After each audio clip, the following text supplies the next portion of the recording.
Good afternoon. I'm Peter Wagner with Powerbox USA, and the title of this afternoon's presentation is Powering and Controlling Solid-State Lighting in Medical Applications.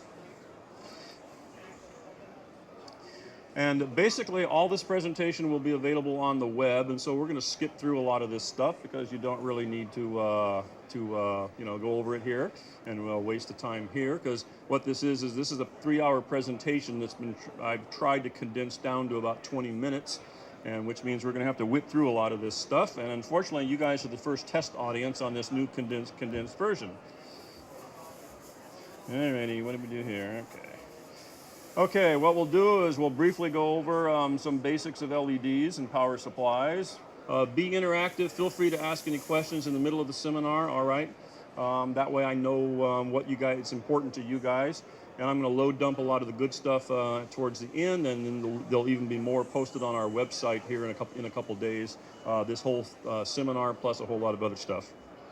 We won't get into a lot of gobbledygook. We won't debate the specific merits of individual LEDs.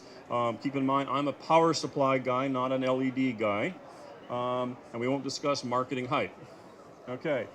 So I can kind of get an idea, feel for what level you guys want to do. How many of you are familiar with LEDs and their basic operation now?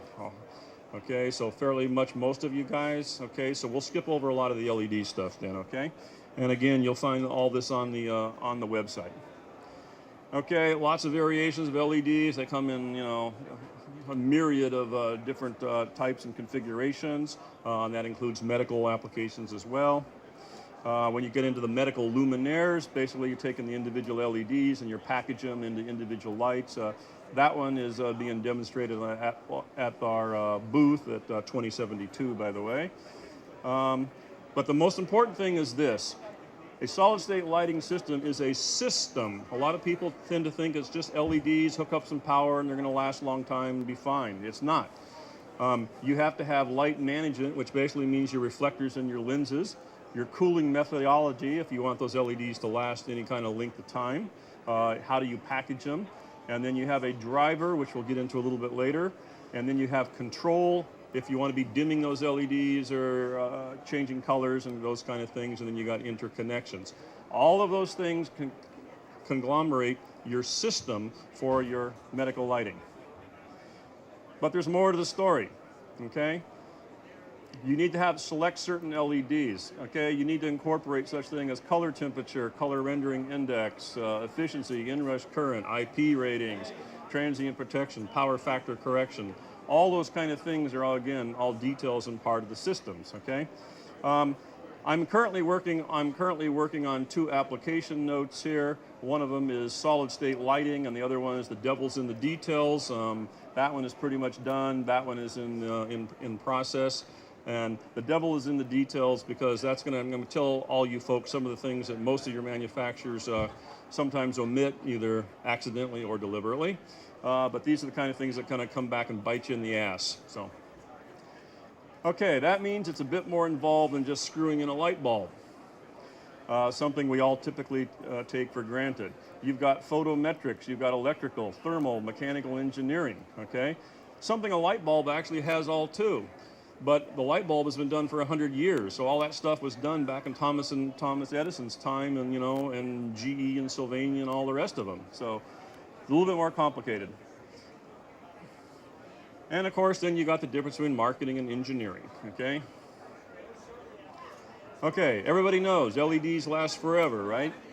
Okay, however, the design of your product should meet customers' expectations and your market reputation. And a lot of people forget this part right here, okay? And that's important because people think that LEDs last forever. Is your product going to last forever?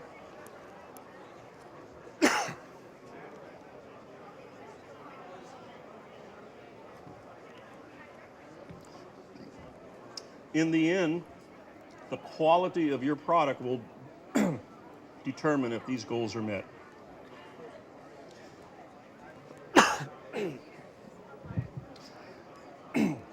And this is basically true for designing luminaires. It's a lot more complicated than it first look, excuse me.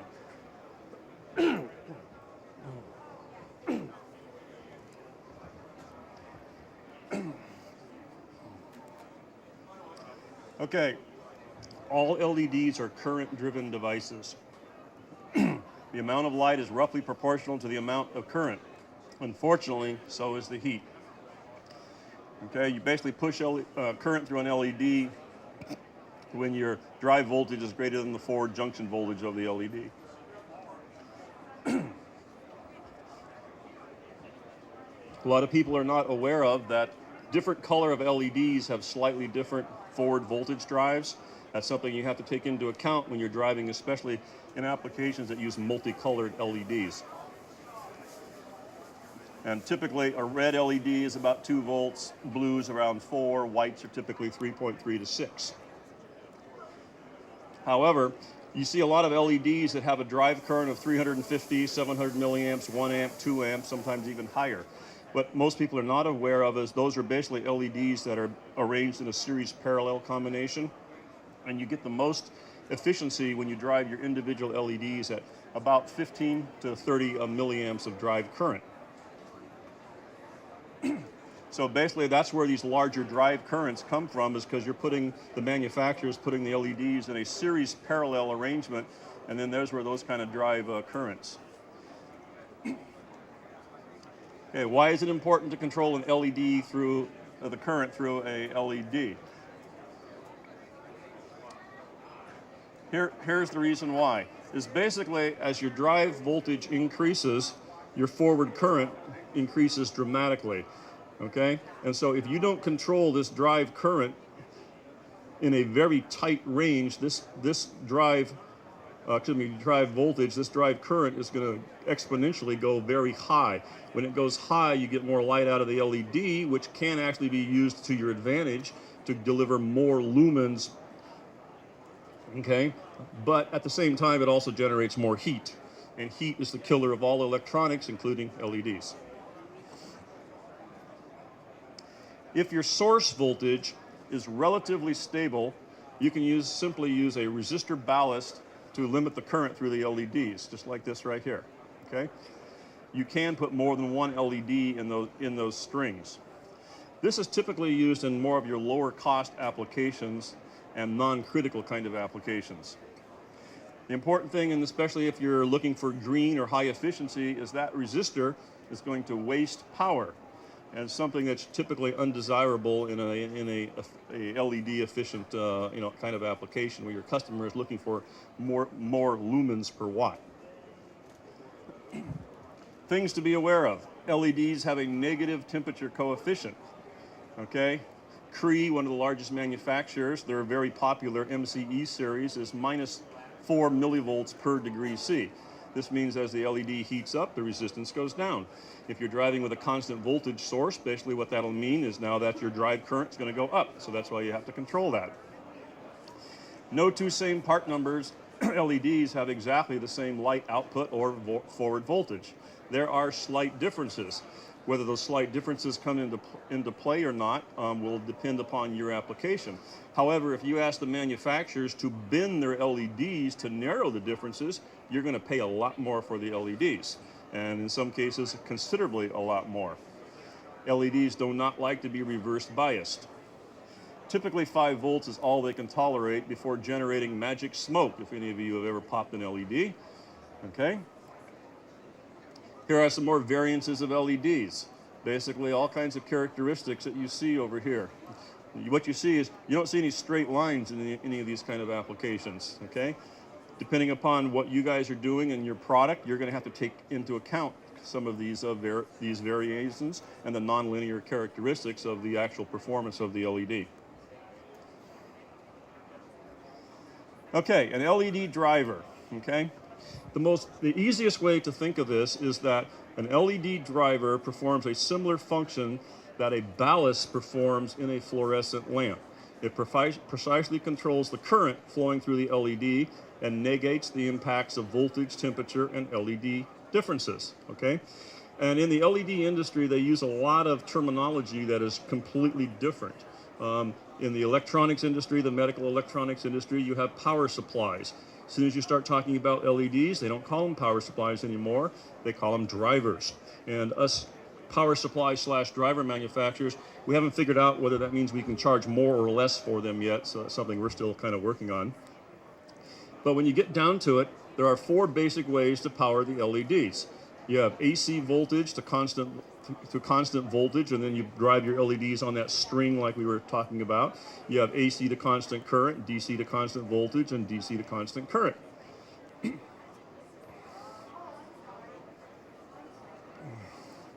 Now, one of the things about LED drivers is that they're just, the driver could be integrated and co-located with the LED.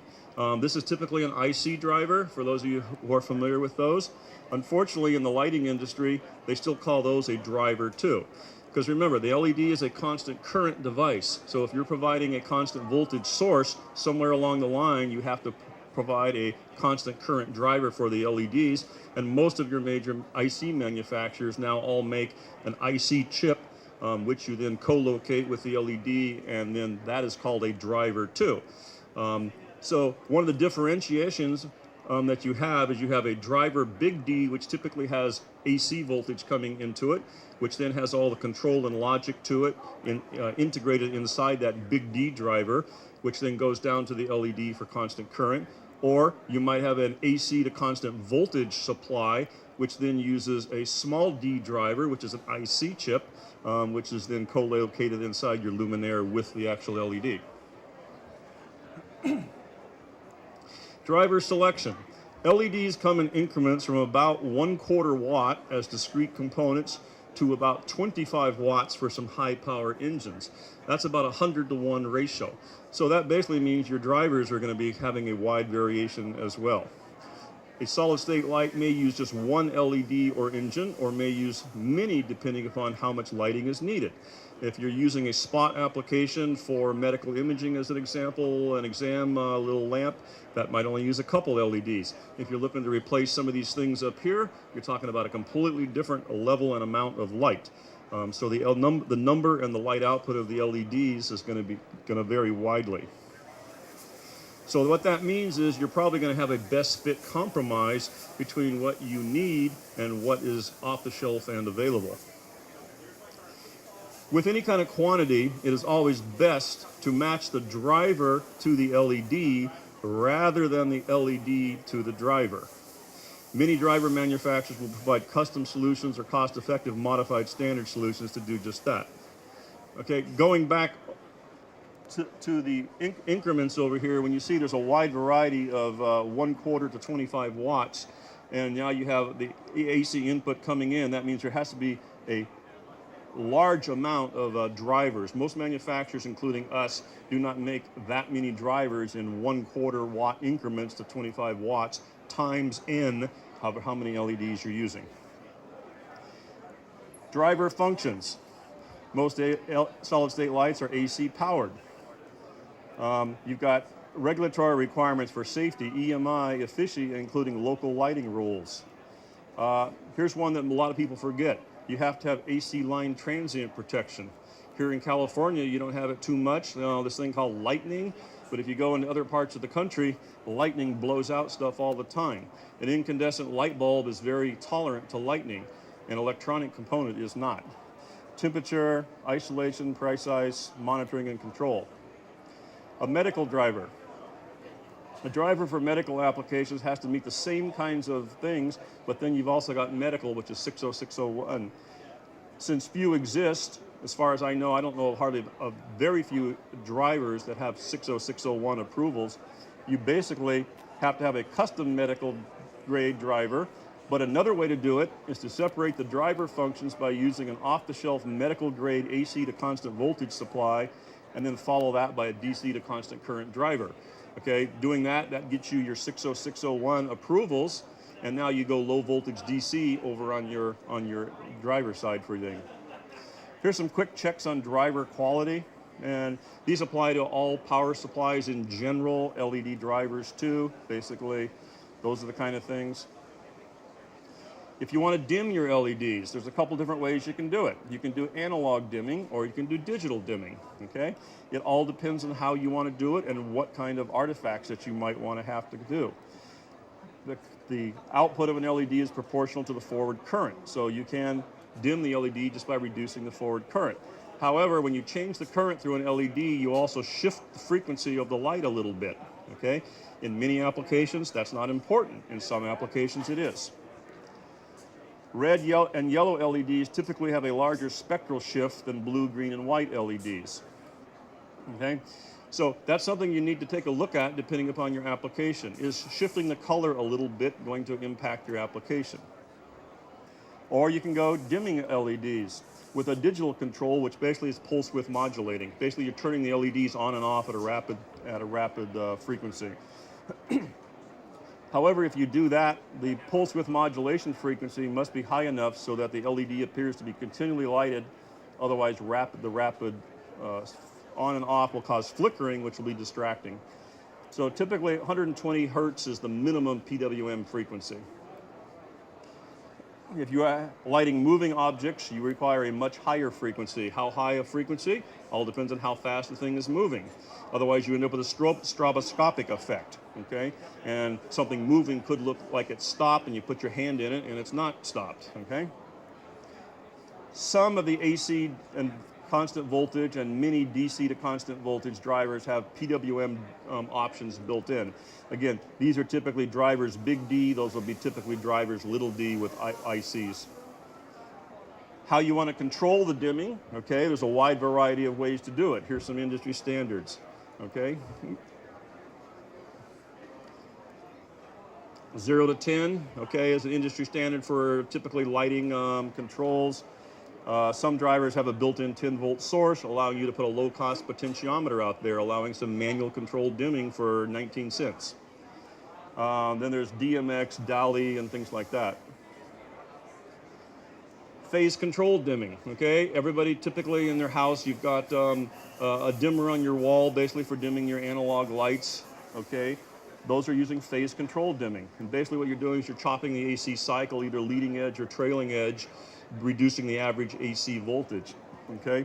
Drivers don't like that, electronic drivers. A couple of manufacturers have a few drivers out now that will say that they have phase controlled dimming.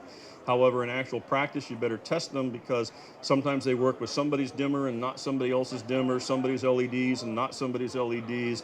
Sometimes the phase of the moon has an impact on the operation. So that's got to be careful about phase controlled dimming. Color mixing. This is where you mix colors of various things. Color charts, red, green, blue to make white. In a lot of medical applications, what you're doing is you're changing the color to give you better views of, like in dermatology applications, as an example. If you change the light color, you get a different little view of what's going on in the skin. Okay. So in that case, you have to independently control the color of your LEDs, and typically green, red, green, blue. Temperature. Okay. For every 10 degrees C change in operating temperature, the mean time between failure of any electronic component, by the way, goes up and down by a factor of 2. So if you have these 100,000 hour operating LEDs, read the manufacturer's data sheet very, very carefully because that typically says at a certain junction temperature and in a certain ambient environment. If you raise the ambient environment, you raise the junction temperature. If you don't have enough heat sinking, you raise the junction temperature. And then what could happen easily is your 100,000 hour LEDs are now 25,000 hour LEDs, okay? So very, very important, rule of thumb. LED junction temperature. The higher the drive current, the more heat that is generated in the die down at that level there. You got to get that heat out, okay? Very critical. Again, when you're talking about LEDs, typically 100,000 hour operating life, LM80 basically means when you go down to a certain hour rating, the output in lumens goes down 20%. Usually that's going to be years and years and years, but again, it all depends upon your application. How many hours a day is the LED going to be used? Generic lighting application where it's on 10, 12, 14 hours a day, or a medical diagnostic application where it's on 5 minutes every 1 hour or something like that. So things to take into account. Thermodynamics, keep this in mind. Okay, it's true of LEDs, the driver big D, the driver little d. If you don't control the heat, you're going to end up in trouble, especially when you're selling a product to the customer that they expect to last forever because that's how the industry is marketing LEDs. They last 100,000 hours. figure out how many hours in operation that is in your environment. If you don't control the temperature, they will not last anywhere near as long as neither you nor your customers, which is maybe more importantly, are expecting. Standards organizations for LEDs, okay? We'll skip this, it's in the slide, you can get it. Various safety regulatory agencies. Again, all this stuff's gonna apply to you. Major trade shows for LEDs, if you wanna find more about LEDs specifically, okay? That one's probably the biggest in the United States right there, okay? Light Fair in Philadelphia in May.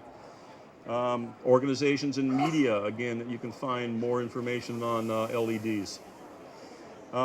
These are the major LED manufacturers, okay, probably in the United States and in the world. These are the places you'd go to start looking for your particular LED. These are a couple new ones right there, which have got some advanced technology. And the rest of this is just various references and links of interest, which are all in the presentation. So basically, like I say, hopefully that concludes it, and I'm getting the notice that the 25 minutes is just about up here. So all of this information will be posted upon our website here in a little bit, including the full presentation, which I mentioned is about 2.5-hour presentation, a lot more information.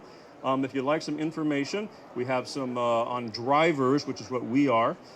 We've got some brochures in the back, my business cards in the back. I'll be happy to talk to you specifically about anything regarding an individual driver. With that, we'll go ahead and conclude. And does anybody have a specific question in the last couple of minutes remaining that I can answer? Great. Well, I thank you for your time this afternoon, and good luck in your solid-state lighting project.